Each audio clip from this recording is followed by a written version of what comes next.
Well, the big message is we want to slow down and give extra time to get where you need to go. The Hays Police Department does do a lot of proactive enforcement around school zones, so watch your speeds. Typical school zone ticket is an $80 fine and $100 court costs. But we really need to be extra vigilant when we're near schools or wherever children are seen. And remember, children are unpredictable, especially street and alley crossings, and they can pop out from between cars without notice.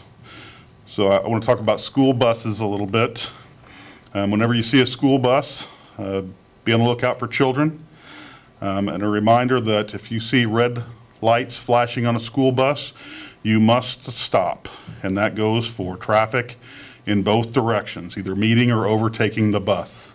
Unless it's a divided highway where there's a median, and we don't have a lot of that in Hays, you have to stop in both directions, and you cannot proceed until the lights are not activated, the stop arm is in, or the bus resumes motion. Now this year, the legislature has increased fines on school bus drive-bys. First offense is $315 plus court costs. And a second offense in 5 years is $750 plus court costs. And a third offense inside 5 years is $1,000 plus court costs. So be careful, watch the buses. Our children are our most precious assets, so we need to be careful. As far as drop-offs and pickups around schools, that's another situation that causes a lot of traffic congestion, and there's some extra caution needs to be used. Please don't double park or park in no parking zones or block driveways in the neighborhoods which you're dropping off your kids or picking them up.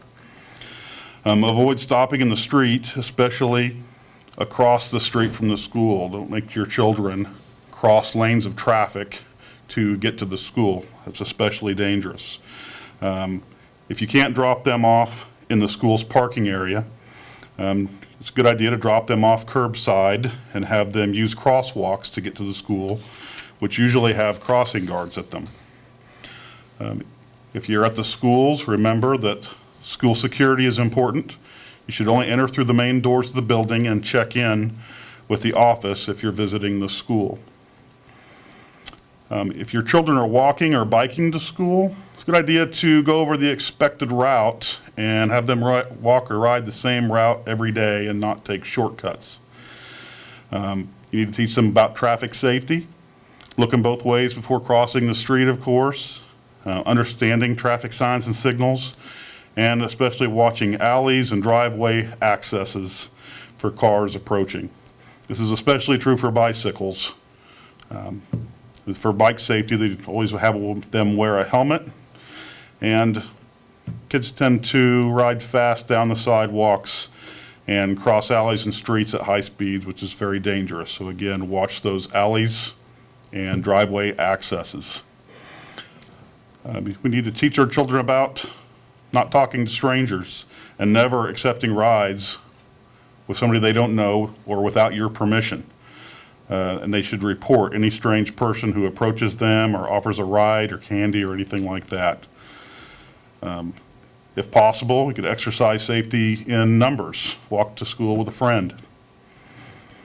And after school, we suggest you have a plan. Where are they going to go? What time are they going to be there? Have them check in with somebody.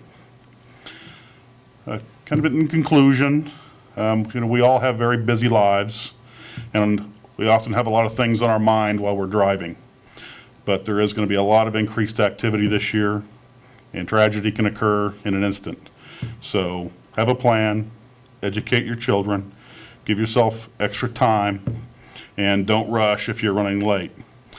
And stay off the cell phones. It says a $50 fine plus court costs for writing, sending, or reading a written communication while you're driving. But any use of phones should be avoided when you're near a school.